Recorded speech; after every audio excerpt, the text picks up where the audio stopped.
Hello again, everyone, and welcome back to Reddit Aliens. I'm John, and as always, thank you so much for being here. Got another solid topic for you today, so let's learn some stuff. Here we go. What are some of the most eerie and unexplainable experiences that you've had in your life? Please remember to like, share, and subscribe. I'm not the kind of person to have a great many friends, but those friends I do keep are sacred to me. So one evening I was getting out of Rotterdam subway, Blach, to go to my apartment near there when I see an old friend, one I haven't seen in the flesh in a few years, heading into the subway. I call out his name. He turns, waves, and makes this "call me" gesture. Then the doors close and the subway rides off. 30 seconds later, my phone rings. It was my friend, who told me he'd just seen me get in the normal train he used to get home from the bar. Apparently, I had grinned, waved, gestured, "call me," then the door shut and the train drove off. I live in Rotterdam. He lives in Enschede. That's just over 200 kilometers apart, or 125 miles. I've got a couple. When I was about 10 to 12, a neighborhood buddy and I were camping in the woods. In reality, we were a couple of acres behind the house in some forest that backed up to a state park, but that was about as close to camping as I was comfortable with. We had one family dog with us, a beautiful and very protective mutt named Abby. She wasn't the type to startle easily. In the middle of the night, we started hearing movement in the forest, and Abby started growling and sniffing the air, probably a deer we assumed, until we unzipped one of the windows of the tent a bit to look outside and clearly saw a human figure in the moonlight. It seemed to be standing by a tree just watching us. We kind of spooked ourselves and decided to quietly get our shoes on and bolt back to his house and abandon the camp for the night. As soon as we opened the tent, Abby bolted at the figure, who ran off into the night. She eventually made it back by morning. The other one is much shorter and a bit more strange. I grew up in the South, and a lot of late summer, early fall nights will cool off and get really super foggy. My maternal grandfather turned his old family farm into a subdivision where I grew up, so he knew the area well. We were always warned about deer when we started driving because they were all over the damn place. I was around 17 to 18 and driving home one night in the fog, fast and invincible as teenagers are. My grandpa had died a couple of years earlier, and I swear I heard him say, "Turn your brights on." More in my head than anything else. I was startled, but did as I was told, and there was a group of deer crossing the road that I never would have seen otherwise. I didn't say anything about it to anyone. The next morning, outside my bedroom door, my mom had put a pack of those deer whistles that you put on your front bumper to scare deer off. My mom had a dream where my grandpa told her to buy me some.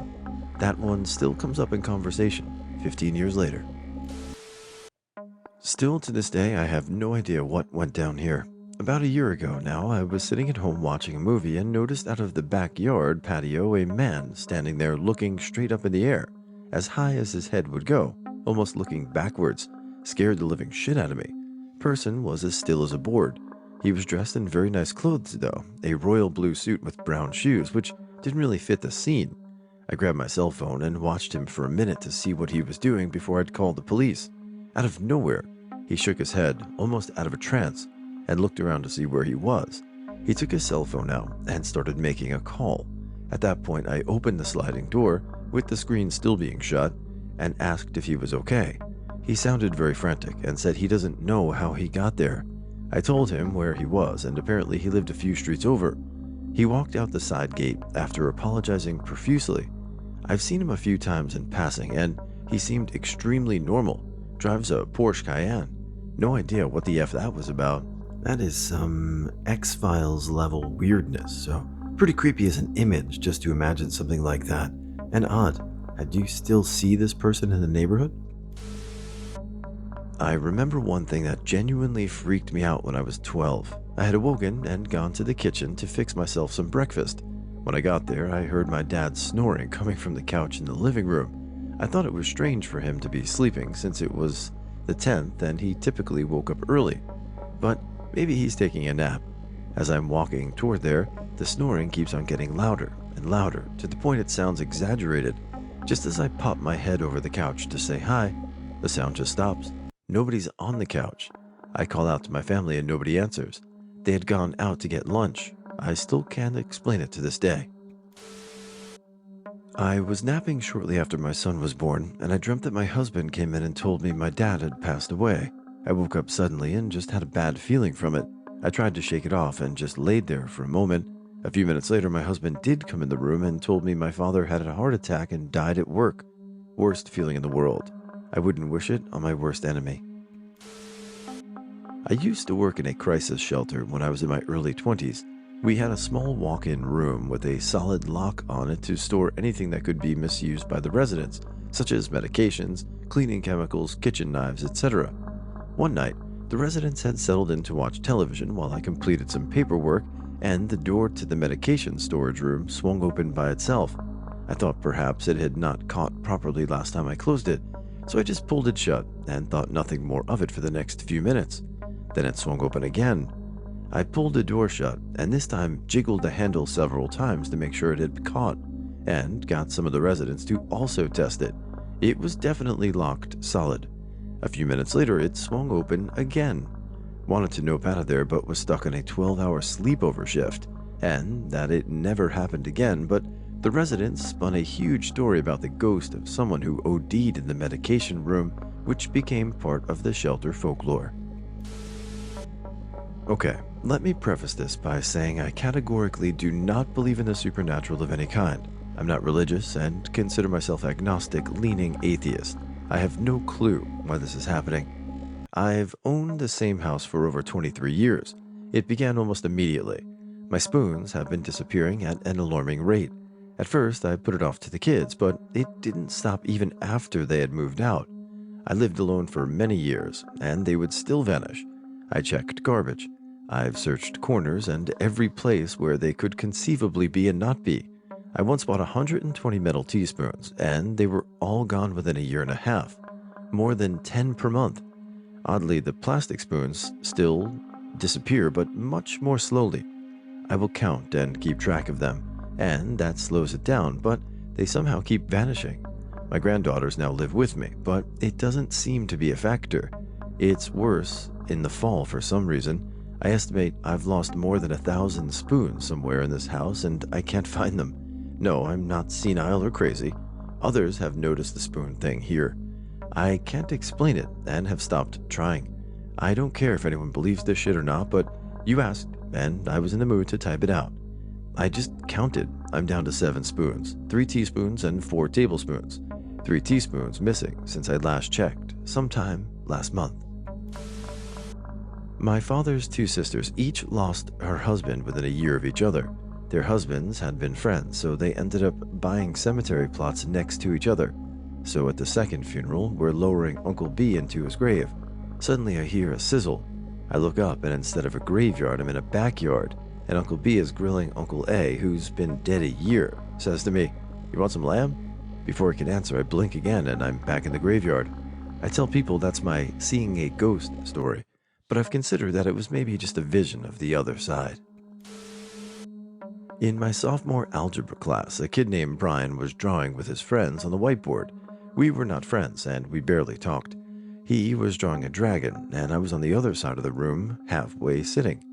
He said, "Instead of fire, I'm going to make him breathe." And in my head I thought, it would be cool if he breathed cupcakes. And dead ass, Brian looked at me and said, "Cupcakes." And we just looked at each other, and he knew, and I knew. It was no coincidence.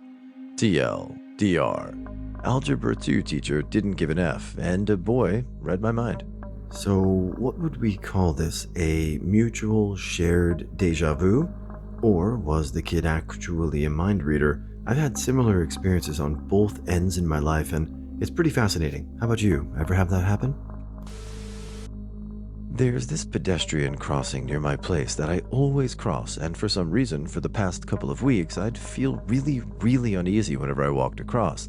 Then, just last Sunday, I got hit by a car that failed to stop while I was crossing it. I was 8 years old. I was awakened in the middle of the night needing to go to the bathroom. On my way down the hallway, lights off, I saw faintly the vacuum cleaner lying on the floor, so I stepped over it and went into the bathroom. I turned on the light and shut the door. When I finished and opened the bathroom door, The light shone down the hallway, but there was no vacuum cleaner there. So anyway, ghost vacuum cleaner. When I was 6, my grandparents took me to this Christian youth revival type event. There were skits about resisting the devil, sing-alongs for Jesus, gymnastic exhibitions for Jesus, guys in karate gear breaking boards for Jesus, things like that. In between the acts, the presenters would give small speeches about how important God is and how the devil's agents were among us, waiting to harm us. One thing stuck with me because it was really grim. He told of how Satanists were kidnapping people and eating them. Police just across the border had found a hell house, and in that house was a witch's cauldron filled with human body parts coming from a young man who had been taken right off the streets. The boy had been kidnapped, tortured, and murdered, then made into a stew that the Satanists ate to give them magic powers. The presenter told us kids. This was the summer of 1988. Years later, curious, I looked up the incident. A student named Mark Kilroy had in fact been kidnapped, tortured, murdered, and put in a cauldron by a cult leader and his followers in order to give them immunity from the police and other cartels. All the details fit, except that this happened in the March of 1989, the year after the youth revival. How did the presenters know about the murder? Were they talking about another murder? Or did I end up in a Christian-themed time slip? I asked my grandmother about it. She said she had no idea what I was talking about and denied ever taking me to a youth revival. All these years, I've never been able to explain it. I used to be on a search and rescue patrol. We got a very strange call one night. A loud car crash in the middle of a rural area was reported by a nearby resident, but when emergency workers showed up, the victims were nowhere to be found. So, we showed up to the scene at the end of a very long dirt road. There was a 90-degree turn with an embankment. The car was clearly going at a very high speed, missed the 90-degree turn, hit the embankment, flew through the air, and the front of the car hit the ground so hard it gouged out a pretty sizable hole upon impact. The windshield showed 2 shattered impact zones where the passengers' heads hit, covered in blood and hair. There was more blood in and around the car. The scene was gruesome and didn't look like a survivable crash, especially given the mangled condition of the car. We expected to find bodies nearby. Police dogs, firefighters, and now an entire search and rescue party were not able to locate the victims after several hours. As night set in, it began to get more and more eerie. There was this horrible-looking car crash, but no bodies to be found.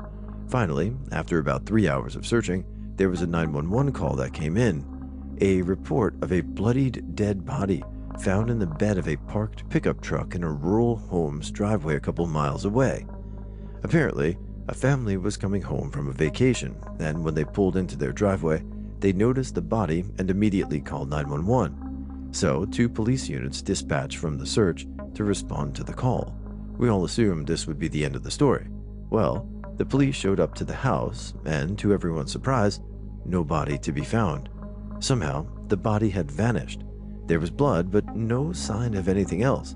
So a second search radius started from that house. We searched practically the whole night. Were called back the next morning, and nobody ever found the bodies. We eventually called the search off. To this day, I have no idea what happened. So those bodies were never found to this day. That is crazy. Is there like a news source? I'd love to look into this story. It would seem probably maybe somebody took the bodies and did whatever to them. I don't know. Bad. I'm late to the party, but this story is both freaky and super inexplicable. When I was a kid, like 12 to 13, I was playing with my friends in their backyard. It was a perfect summer day outside, probably around 80 degrees and not a cloud in the sky. This detail is really important. So we're playing, and I'm chasing my friend, but I suddenly stop because I notice something strange. I exhale and I realize that I've seen my breath, just as you would on a really cold day. I call my friends over, and they thought I was smoking or something because of how thick the vapor was. None of them can see their own breath, until they're standing right next to me. It was only happening in that one specific spot. We walked around, but that was only in that one area that it was visible. All of us ended up just going home because we got pretty freaked out. When I was a kid, my parents watched the same local news station on TV every single morning, so I got to know the sounds of the reporters' voices after some time. But a lot of the times, especially on the weekends, I'd hear the news on, so I'd go downstairs to the living room to see who's up, but the TV wouldn't be on, and no one would be awake. The only noise would be the sound of the water in the fish tank in the dining area. I've fallen for it countless times because it sounded like their exact voices. I know this isn't the most exciting story, but it was really creepy, and I'm not exactly sure what was causing the sound. On top of that, my older sister heard the voices too, so it wasn't just my imagination running wild. If it was her trying to prank me, then she probably would have admitted it by now since it's been several years. But we both still swear by our story. We've lived in other houses before, and we've moved houses since then, and we've never had a problem like this.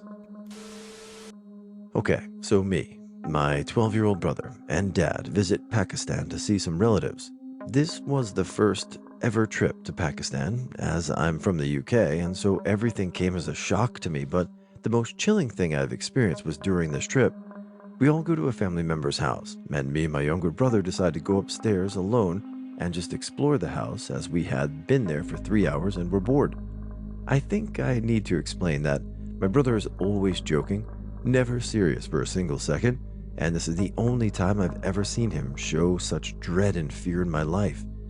We go upstairs and down the hallway where there is a completely pitch dark room which I'm currently walking towards, and I look back and see him frozen on the stair steps, just staring at the room in horror. Me being confused, I ask what's wrong, and he says something coming from a joker like him sent chills down my spine. This whole place isn't right. There's so much pain and suffering here. And then he ran back downstairs, not saying a single word until we left that house. When I asked him, he just kept saying, "That house is effed. I'm not going back there. There's something wrong with the family." 7 years later, I get the full truth after my dad reluctantly told me the story, and this makes everything 1,000 times worse. The house used to belong to a guy who raped his daughter, who had severely disabled triplets, and when this happened, he murdered them all and threw himself in front of a moving train.